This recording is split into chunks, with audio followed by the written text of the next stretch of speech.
wassalatu wassalamu ala asyrofil anbiya'i wal mursalin nabiyyina Muhammadin wa ala alihi wa sahbihi ajma'in. Amma ba'd. Ya, kami hormati Ibu narasumber sebagai guru penggerak di SMA Negeri 4 Barabai, Ibu Itasari MPD dan Ibu Nur Hasanah MPD, kepada bapak-bapak, ibu-ibu pengajar SMA Negeri 4 Barabai yang kami hormati, hadirin yang berbahagia.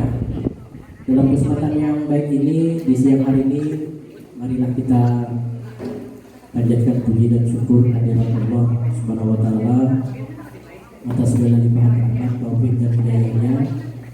Pada siang hari ini kita diberikan kesempatan untuk menghadiri sosialisasi program pengibasan budaya positif di sekolah. Salawat dan salam semoga Allah mencurahkan rahmat dan berkahnya kepada junjungan kita Nabi besar Muhammad SAW, kepada para sahabat, keluarga dan pengikut beliau sampai akhir zaman. Sebelumnya kami mengucapkan terima kasih yang sebesar-besarnya kepada bapak-bapak, ibu-ibu atas kehadirannya pada siang hari ini. Mudah-mudahan apa yang disampaikan nanti menjadi nilai tambah bagi kita dalam rangka mendidik anak di sekolah kita ini agar menjadi lebih baik nantinya insyaallah. Untuk mengawali acara ini, marilah kita sama-sama membaca basmalah. Bismillahirrahmanirrahim. Selanjutnya untuk memberikan materi tentang program pengibasan budaya positif di sekolah, kami persilakan kepada Ibu Itasari MPD. Kemudian mungkin nanti bisa ditambahkan oleh Ibu Nur Hasanah MPD, dan juga mungkin ada tanya jawab. Kami persilakan kepada Bapak Ibu untuk memperdalam apa itu pengibasan budaya positif. Untuk ini kita persilakan kepada Ibu Itasari MPD. Kami persilakan.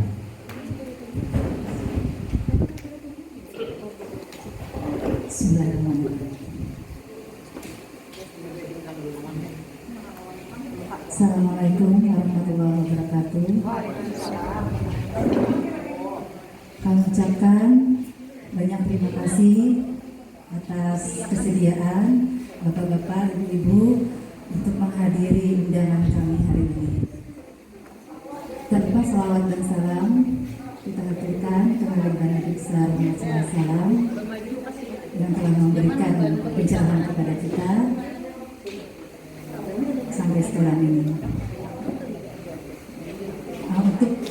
Untuk pertemuan hari ini adalah pertemuan di mana kami akan menyampaikan materi dari guru penggerak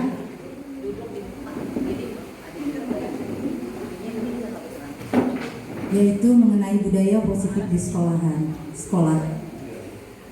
Materi ini wajib kami sampaikan kepada semua rekan sejawat, rekan guru, karena materi ini adalah materi yang sangat baik dan harus diketahui oleh semua guru, khusus untuk modul 1.4.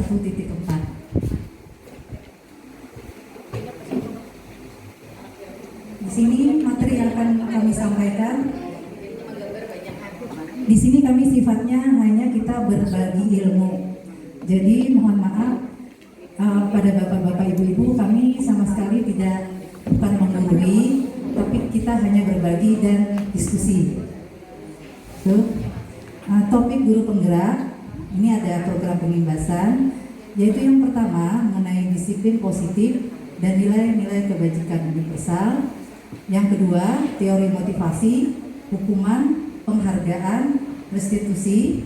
Yang ketiga, keyakinan kelas. Yang keempat, kebutuhan dasar manusia dan dunia berkualitas. Yang kelima, restitusi. 5, posisi kontrol. Yang keenam, restitusi. Segitiga restitusi.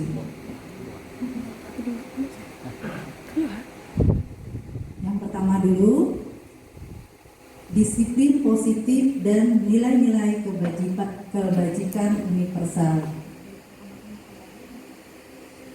Sekarang ini kita sudah mengalami perubahan paradigma. Di sini ada kegiatan kepalan tangan. Mungkin kami minta tolong 2 orang untuk bisa maju ke muka. Bapak Nasrullah dengan anjing. Ya, minta tolong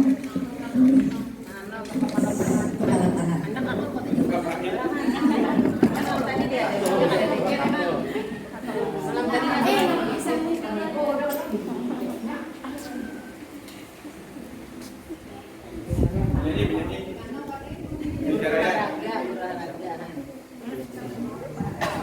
Kami minta salah satu teman, boleh Bapak Nasrullah menuliskan di situ, di kertas itu sesuatu yang sangat berharga. Apakah istri itu? Duit kah, emas kah? Boleh silakan ditulis.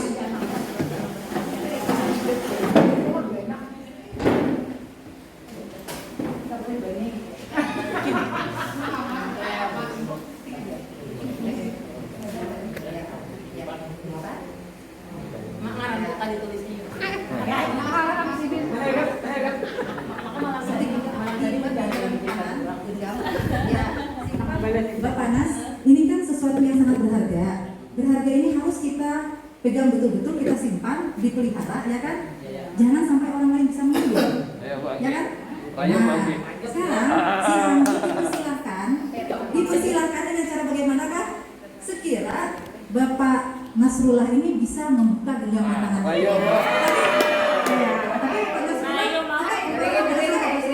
Apakah nanti dengan kata-kata Anggi bisa membukakah akhirnya atau tetap menggenggamkah? Nah, itu terserah Bapak Nasrullah. Iya.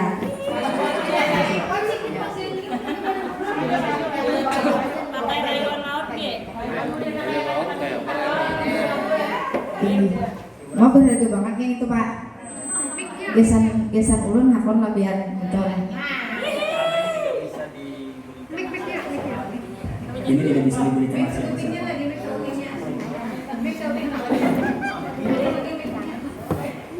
Kayak apa caranya mau ambil? Karena kawa pisit banget. Gesan ulun gitu Pak itu kan. Masing-masing ya, yang masing-masing ini ada kawan diberikan ataupun diwariskan ada kawan gue. Iya, apa isinya?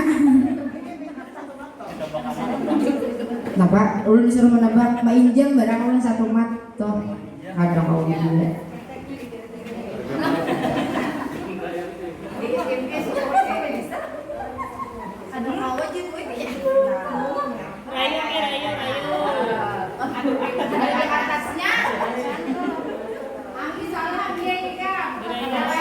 Jadi kayak apa bu caranya Pak? Kritiknya dulu.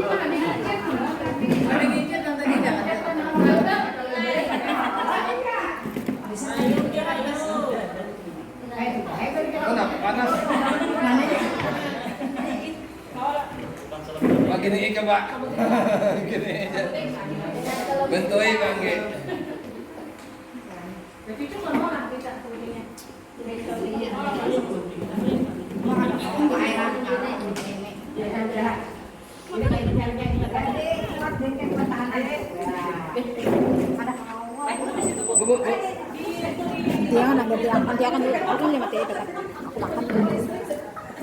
Sadang awal ulun diberitain lah.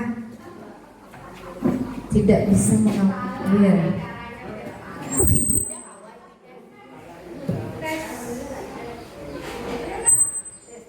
Nah Ibu Ida nah maju nah videokan. Ibu Ida kalau bukakan di mana saya?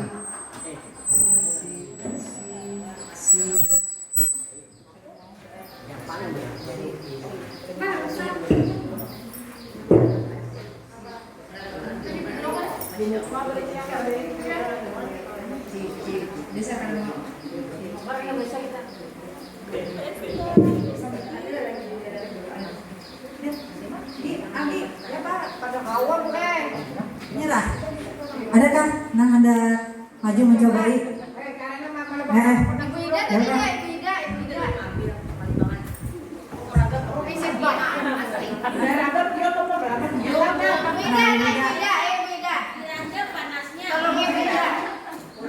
Pak, lawan nentu hajen bakal kalah, Pak.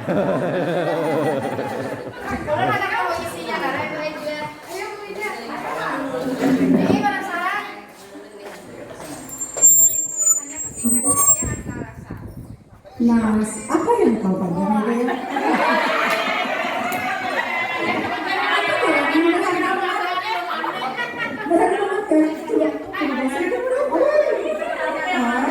Tapi saya ada namanya coba dilihatin apa ada ada dia kan rasa dia sebut-sebutnya kan iyalah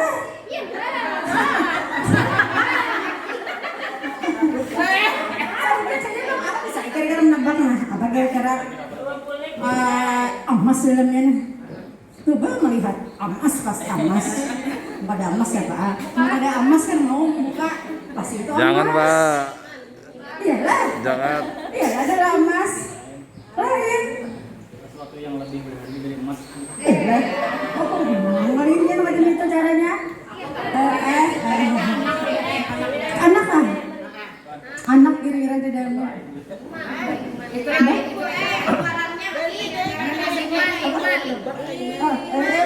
Istri ya yang paling berharga di dalam hidup ini.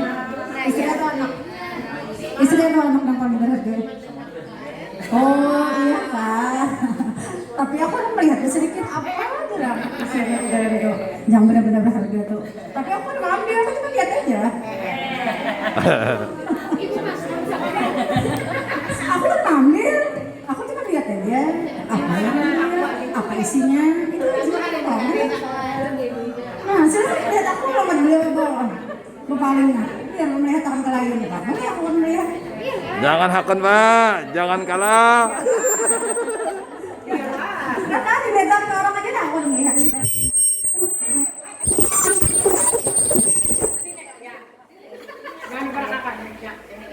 Jangan, Pak. Mempertahankan benar. Ayo aku menyerah aja deh sudah. Nang lain aku lang, nang pandai merayu. Nah, lain siapa yun? Nah, lain. Itu adalah pendirian dari Bapak Nasrullah. Jadi Bapak Smika walaupun 2 orang sudah ya kalau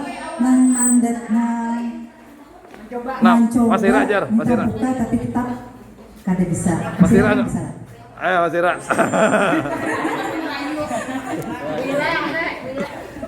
Ya. Bapak Nasrullah, aplaus dulu untuk Bapak Nasrullah.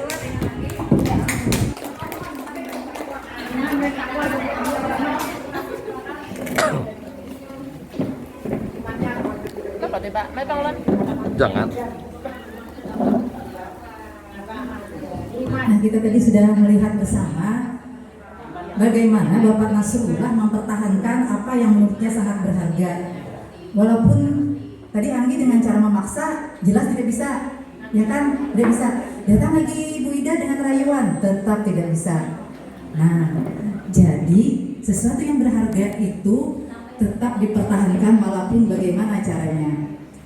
Sementara ini ada kita merubah paradigma pemikiran kita untuk teori kontrol. Sekarang ini ada ilusi kontrol namanya. Ilusi itu masih semacam ilusi, hayalan. Nah, tapi hayalan itu kadang-kadang jadi kenyataan. Ilusi guru mengontrol murid. Selama ini kita menganggap bahwa kita guru itu adalah pengontrol murid. Apa yang kita inginkan haruslah diikuti oleh murid. Kontrol. Padahal kontrol itu murid itu memiliki kontrol sendiri. Dia memiliki kontrol, dia mempertahankan apa yang menurutnya itu baik. Dipertahankannya. Apalagi kalau guru itu sudah dengan kekerasan, seperti Bapak Nas tadi kan jelas karena tidak mau. Sedangkan dengan bujukan saja tidak mau juga. Nah itu yang pertama. Yang kedua, ilusi bahwa kritik membuat orang merasa bersalah dapat menguatkan karakter.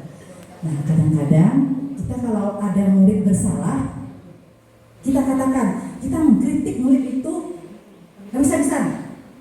Kita anggap dengan kita kita mengkritik murid itu, kita menganggap bahwa karakternya akan jauh lebih baik. Padahal salah, tidak. Malah murid itu akan dendam dengan gurunya. Kemudian yang ketiga, ilusi bahwa semua penguatan positif efektif dan bermanfaat. Penguatan positif di sini kita anggap penguatan positif, baik itu hukuman atau penghargaan, kita anggap itu penguatan positif. Kadang-kadang kita merasa kalau kita menghardik anak, selesai, oh berarti kita berhasil.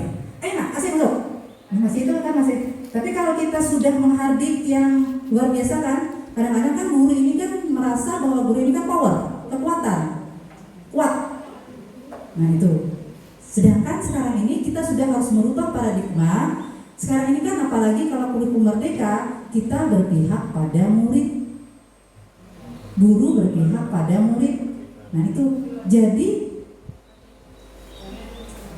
kita harus betul-betul menyelami apa yang ada pada murid itu sendiri, mengenal, kemudian mengetahui latar belakangnya. Ya, kadang-kadang kita sendiri, maaf ulun aja kadang-kadang untuk sekelasan itu tidak tahu nih si A ini di mana rumahnya, beranak berapa, itu sebenarnya wajib diketahui oleh guru. Jadi kalau murid itu berbuat salah, guru itu tahu sebabnya kenapa. Kita guru ini merasa karena kita ini kan guru. Yang mengontrol itu hanya Anda yang bisa mengontrol diri Anda, bukan orang lain. Ada bisa kita menyuruh murid ini, memaksakan murid ini kehendak kita, berarti kita mengontrol murid. Nah, ya kan? Tidak bisa seperti itu. Nah, kemudian model berpikir kita menang kalah. Dalam keadaan ini, stimulus respon ini, kita selalu menganggap menang. Diri kita menang, murid kalah. Tuh, sekarang ini posisinya. Karena tingkat guru itu jauh lebih tinggi daripada murid. Ya kan? Nah, sedangkan kalau dia teori kontrol, model berpikir itu adalah menang sama menang. Jadi kita dengan murid ini berkolaborasi, bersama-sama kita meraih kemenangan. Bersama-sama kita menyelami murid. Kalau dia ada masalah, bersama-sama kita memecahkan masalahnya itu. Jadi masalah itu bukan memecahkannya kita sendiri. Kita berilah, oh nak, dia harus ini. Sementara pada saat itu, oke, murid. Tapi pada saat jangka panjang, murid itu akan memberontak. Nah ini menurut teori kontrol. Nah kemudian, apakah makna disiplin? Apa artinya disiplin? Sementara ini disiplin itu kita artinya taat peraturan, betul. Taat peraturan, betul. Ya. Padahal disiplin itu berasal dari bahasa Latin yang artinya belajar. Belajar mendisiplinkan diri. Jadi diri kita yang kita disiplinkan, ya. Nah, karena apa? Karena kalau masing-masing murid bisa mendisiplinkan diri, maka murid itu akan bisa menggali potensinya menuju sebuah tujuan apa yang akan dia hargai. Nah, tapi sekarang ini kan disiplin itu sudah berubah, ya, sudah berubah menjadi dianggap disiplin, melanggar disiplin kalau dia melanggar peraturan. Nah, melanggar tata tertib sekolah berarti melanggar disiplin. Nah, itu kan yang sekarang ini, ya. Jadi paradigma berpikir kita sudah harus kita rubah. Nah, kemudian nilai-nilai kebajikan universal. Nilai-nilai kebajikan universal itu adalah sifat-sifat positif manusia yang merupakan tujuan mulia yang ingin dicapai setiap individu. Nilai-nilai tersebut bersifat universal, berarti luas dan lintas bahasa, suku, bangsa, agama maupun latar belakang. Nah, setiap perilaku perbuatan ini memiliki tujuan. Ini menurut Dr. William Glasser pada teori kontrol tahun 1984. Ya. Dengan mengaitkan nilai kebajikan yang diyakini seseorang, maka motivasi intrinsiknya akan terbangun sehingga menggerakkan motivasi dari dalam untuk mencapai tujuan mulia yang diinginkan. Dian Ligasen tahun 1998. Nah, nilai-nilai kebajikan apa yang ingin dicapai di sekolah? Ya, untuk sementara ini, nilai kebajikan yang ingin kita capai itu sesuai dengan profil pelajar Pancasila.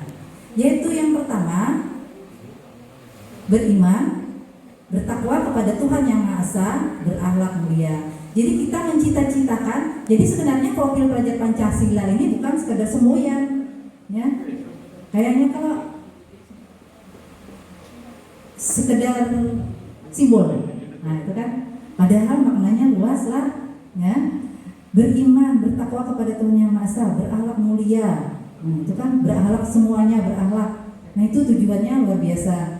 Kemudian yang kedua, mandiri. Jadi anak-anak kita harapkan bisa mandiri, ya. Kemudian ketiga, berhal kritis. Nah, kritis artinya dia bisa mencerna keadaan sekarang ini dengan teknologi yang serba canggih. Nah, itu kebenekaan global.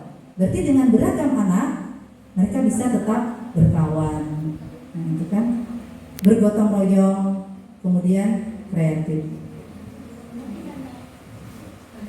Nah, inilah tujuan nilai kebajikan yang ingin dicapai di sekolah sekarang ini melalui kurikulum Merdeka. Kemudian kita masuk ke teori motivasi, hukuman, dan penghargaan serta restitusi. Nah, teori motivasi di sini ada tiga yang melandasi motivasi perilaku manusia. Yang pertama, motivasi eksternal. Manusia melakukan sesuatu yang pertama disebabkan takut dihukum. Murid melakukan sesuatu karena takut dihukum untuk menghindari ketidaknyamanan. Itu yang pertama. Kemudian kedua, motivasi eksternal yang kedua yaitu motivasi untuk mendapatkan imbalan dari orang lain. Biasanya kita kalau ingin melakukan sesuatu, kita pasti ingin dapat imbalan, baik itu imbalan berupa hadiah atau imbalan berupa pujian. Itu dari faktor eksternal. Yang ketiga, nah ini merupakan tujuan dari disiplin positif tadi, yaitu motivasi internal. Motivasi internal itu adalah motivasi yang datang dari diri kita sendiri. Dari diri kita sendiri, yaitu bagaimana kita bisa menghargai diri kita sendiri. Bagaimana kita bisa menghargai, bagaimana ini juga kita tanamkan terhadap siswa, ya. Jadi kalau dia menggunakan motivasi eksternal, itu biasanya dari luar, itu jangka waktunya pendek. Tapi kalau dia dari dalam dirinya sendiri, berarti dia merasa, oh ini kegunaannya untuk saya sendiri. Nah, jadi ada kesadaran dirinya. Nah, ini tujuan daripada disiplin positif, yaitu menanamkan motivasi intrinsik pada murid kita sehingga mereka menjadi orang yang mereka inginkan dan menghargai diri sendiri dengan nilai-nilai yang mereka percaya. Motivasi ini tidak akan terpengaruh pada adanya hukuman dan hadiah. Mereka akan tetap berperilaku baik dan berlandaskan nilai-nilai kebajikan. Nah, ini yang kita harapkan bersama, ya, yaitu anak-anak ini walaupun tanpa adanya hukuman atau hadiah, mereka akan tetap berperilaku baik, ya. Ini ada tokoh kita, Ki Hajar Dewantara. Guru sejarah pasti tahu lah, Ki Hajar Dewantara. Nah, menurut Ki Hajar Dewantara, merdeka itu artinya tidak hanya terlepas dari perintah, akan tetapi juga cakap buat memerintah diri sendiri. Nah, itu yang merdeka.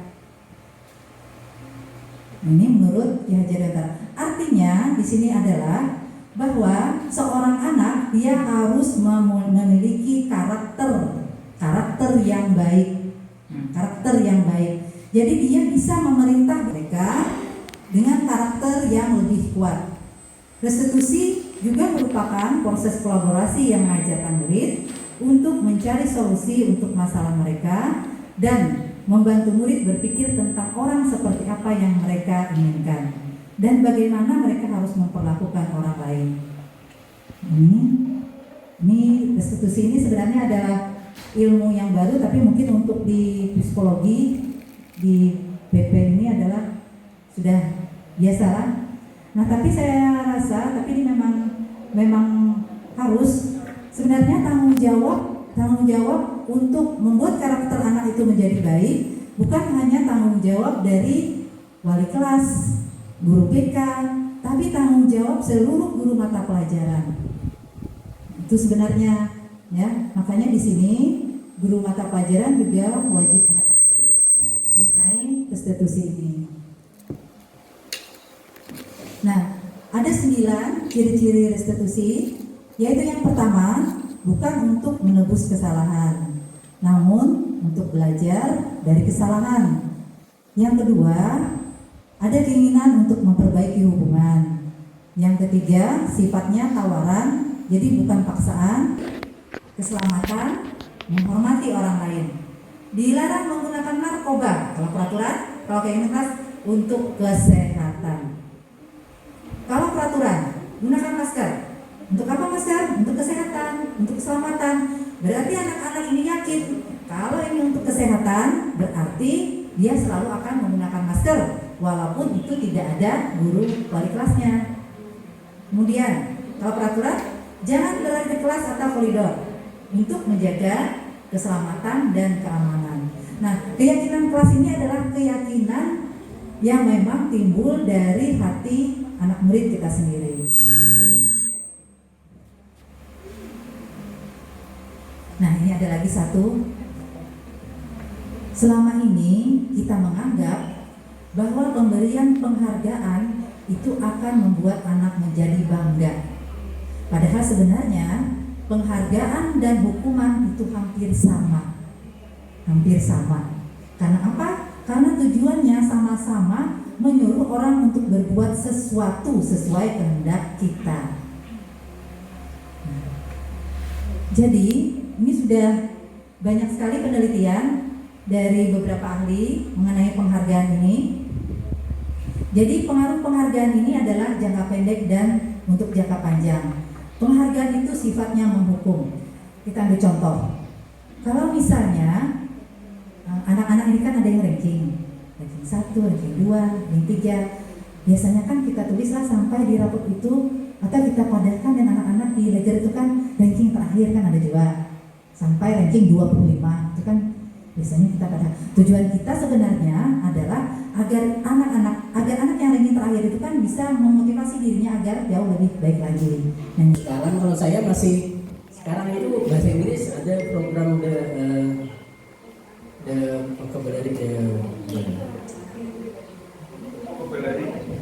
memorizing vocabulary program, the vocabulary memorizing program ya.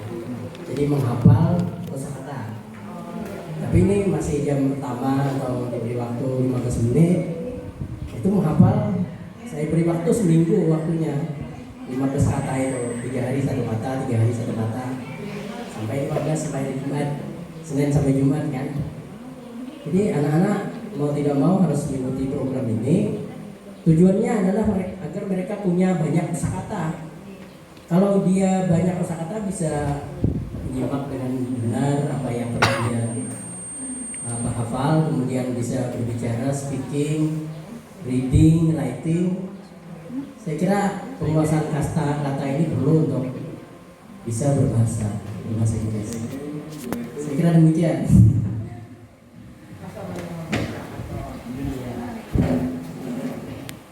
terima kasih pada rekan-rekan tadi, Bu Haji, dan memalukan di depan guru. Nah, mungkin ini jadi pemasukan juga bagi kita. Nah, kalau misalnya kita ada apa dengan murid, mungkin tidak di ruang kantor situ kan guru banyak di situ. Nah, mungkin lebih baik kita bawa ke BP.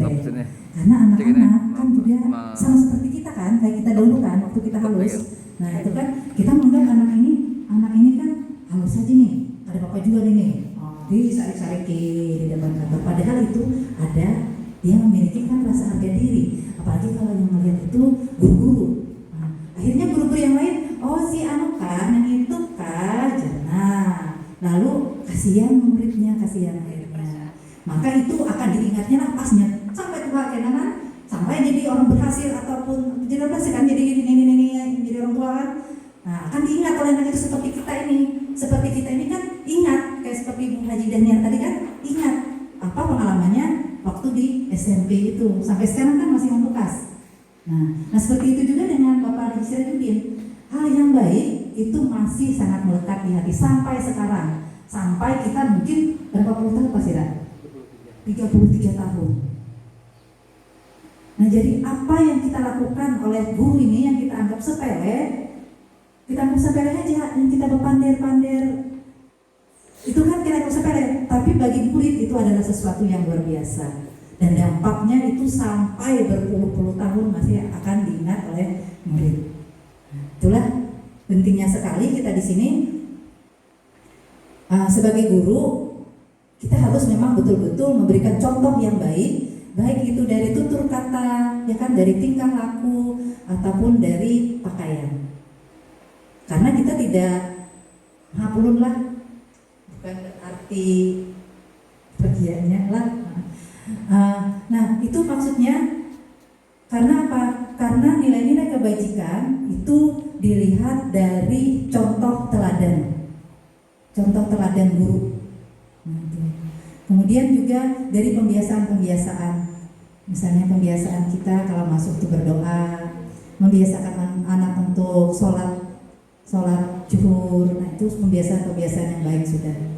Kalau kita guru ini kan memang sudah maksimal kita, terutama untuk di SMA 4 ini sudah maksimal kita berusaha, ya kan?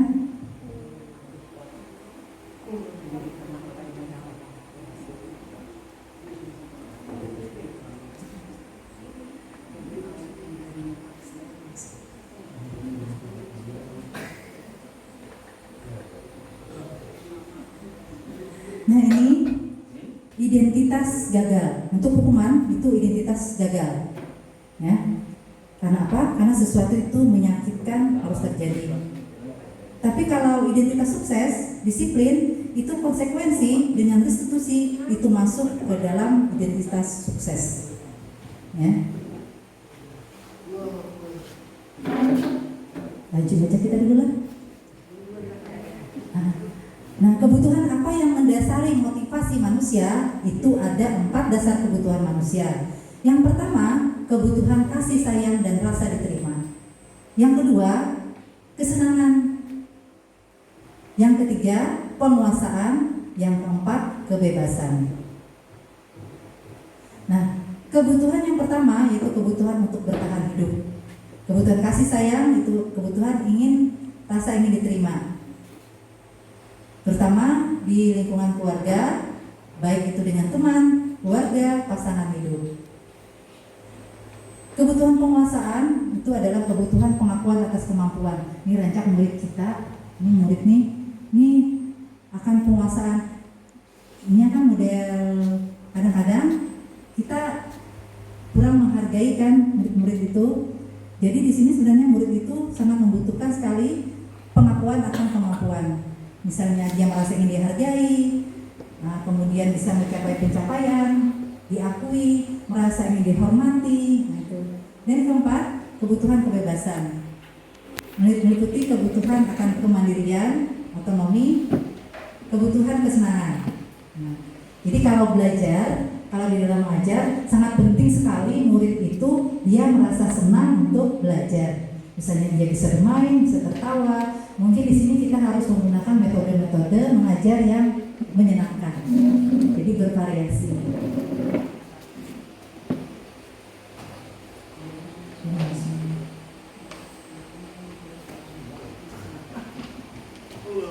Ini sebenarnya banyak di sini.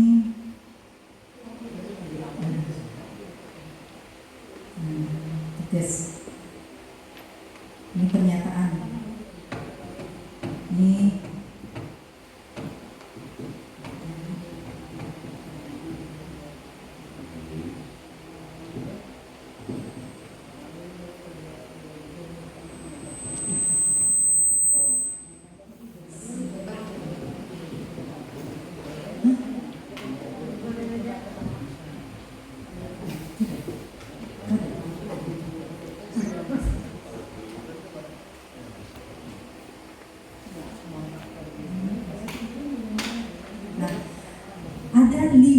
posisi kontrol. Ini posisi kita sebagai guru. Yang pertama, posisi guru itu adalah sebagai penghukum. Yang kedua, membuat orang merasa bersalah. Ini ada kata-kata di bawahnya. Yang ketiga, sebagai teman. Yang keempat, sebagai pemantau. Yang kelima, sebagai manajer. Kalau penghukum, berhardik, menunduk-nunduk, gitu kan? Nah, kalau dia membuat orang merasa bersalah, berceramah dan mengatakan, seharusnya kamu kan seperti ini, ibu kecewa dengan kamu. Nah itu, jadi murid merasa bersalah. Kemudian sebagai teman, membuatkan alasan-alasan untuk murid. Tapi ini teman ini tidak ada pemisah, jadi tidak sama seperti teman. Jadi murid itu merasa kita seperti temannya, dan kita juga merasa murid itu seperti temannya. Jadi tidak ada jarak antara guru dengan murid. Yang keempat, pemantau. Pemantau itu sifatnya dia menghitung dan mengukur aja, melihat apa yang dilakukan oleh murid. Seharusnya naklah, ya jangan terlambat, kan kita ada peraturan 15 menit. Nah itu ngarannya pemantau. Nah ini yang paling baik. Tugas guru itu adalah sebagai seorang manajer. Mengajukan pertanyaan dulu, apa yang kita yakini, apa yang bisa kau kerjakan untuk perbaiki masalah ini. Jadi kalau ada anak itu masalah, kita tanyakan dulu, apa nak masalah pian? Oh terlambat. Kenapa nak pian terlambat? Melandau. Oh kalau melandau, bagaimana caranya supaya tidak melandau?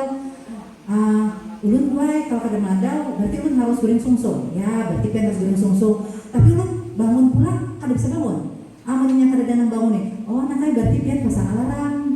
Tetap buai alarm. Oh kayak itu berarti mama pian disuruh. Tapi boy kadang-kadang mama bangunnya kada, siapa lagi ada di rumah? Kakak boy ada.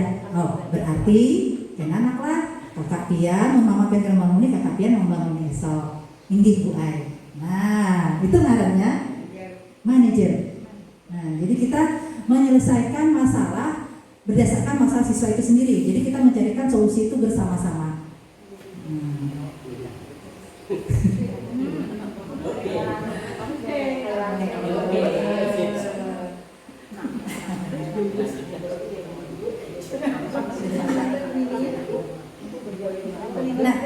Nah terakhir, segitiga restitusi.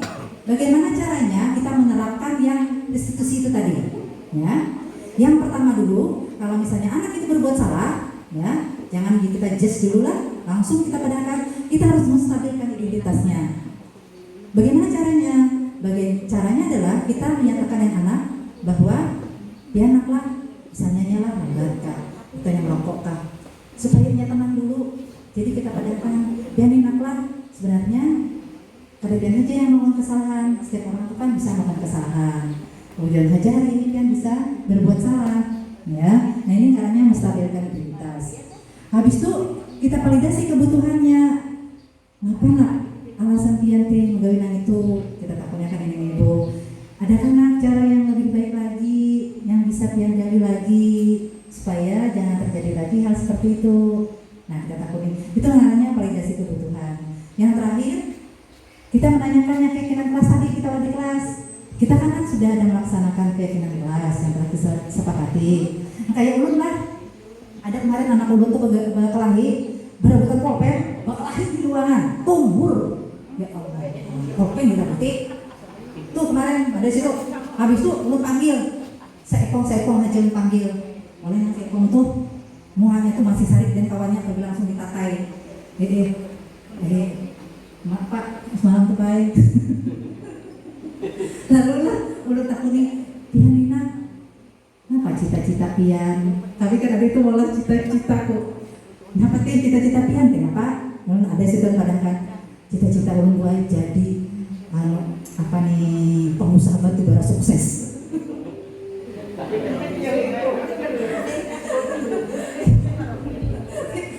Itu kisahnya ibu tentang beri pulpen. Jadinya dijaganya benar oleh ibu ay pemberian guru. Ulun sayangi ibu ay pulpen ini. Nah itu kisahnya ibu kemarin itu kan si Yugi itu. Nah habis itu yang saya kok hampir cita-cita itu apa tuh Yugi? Jangan Yugi presiden. Presiden. Nah, amun pian nang pulpen aja bekarahi belabutan, ya cita-cita presiden. gara-gara pulpen langsung ting gitu sampai bakal latihan sampai bilang kada betabukan kada besapannya panak ingin yang penting nah kelas impian deh nah kelas impian ulun tuai ulun anak kelas nang nyaman nang bersih wah jangan-jangan nah mau anak sudah kelas impian itu bakal latihan nyaman rasanya tuh bakal latihan nah alhamdulillah ada manfaatnya ingin ada manfaatnya nah belum terasa cukup sampai di sini dulu. Ini jamnya sudah jam 2:30. Langsung kita tutup Pak lah. Inilah sudahlah. Ini ulun mengucapkan banyak-banyak terima kasih atas kehadiran Bapak-bapak dan Ibu-ibu. Mudahan diberikan pahala yang berlipat ganda. Amin. Terima kasih banyak. Assalamualaikum warahmatullahi wabarakatuh. Ya, terima kasih kepada Ibu Tasari EPD dan juga Ibu Makasala EPD yang sudah menyampaikan materi tentang pembiasaan budaya positif di sekolah. Mudah-mudahan menjadi bahan kita dalam rangka mengajar atau mendidik anak-anak kita di masa yang akan datang agar anak-anak kita menjadi lebih baik. Mengenai pakaian itu nanti kita sepakati aja dulu. Ya Ibu Raka. Untuk pakaian seragam itu Pak sudah ada di Permendikbud nomor 45 tahun 2014. Jadi standar pakaian seragam sudah diatur di peraturan itu.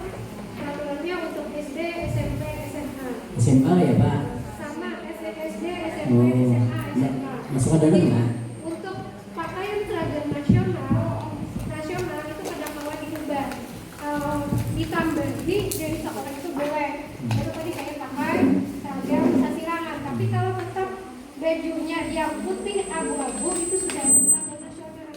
Kecuali kita hendak menyalahi daripada aturan yang sudah ada. Ya. Jadi harus hati-hati juga untuk menentukan itu. Ya. Ini kadang. Oke, saya kira mudah-mudahan menjadi wacana bagi kita semua. Ya, tapi tidak harus berubah sekarang ya. Saya kira kita ucapkan terima kasih yang sebesar-besarnya kepada Ibu Tasari, kepada bapak-bapak yang bisa hadir dan menyimak apa yang sudah disampaikan. Kita ucapkan terima kasih dan kita akhiri dengan ucapan alhamdulillahirrahmanirrahim. Mudah-mudahan di kesempatan yang akan datang bisa kita bertemu lagi dengan materi yang berbeda.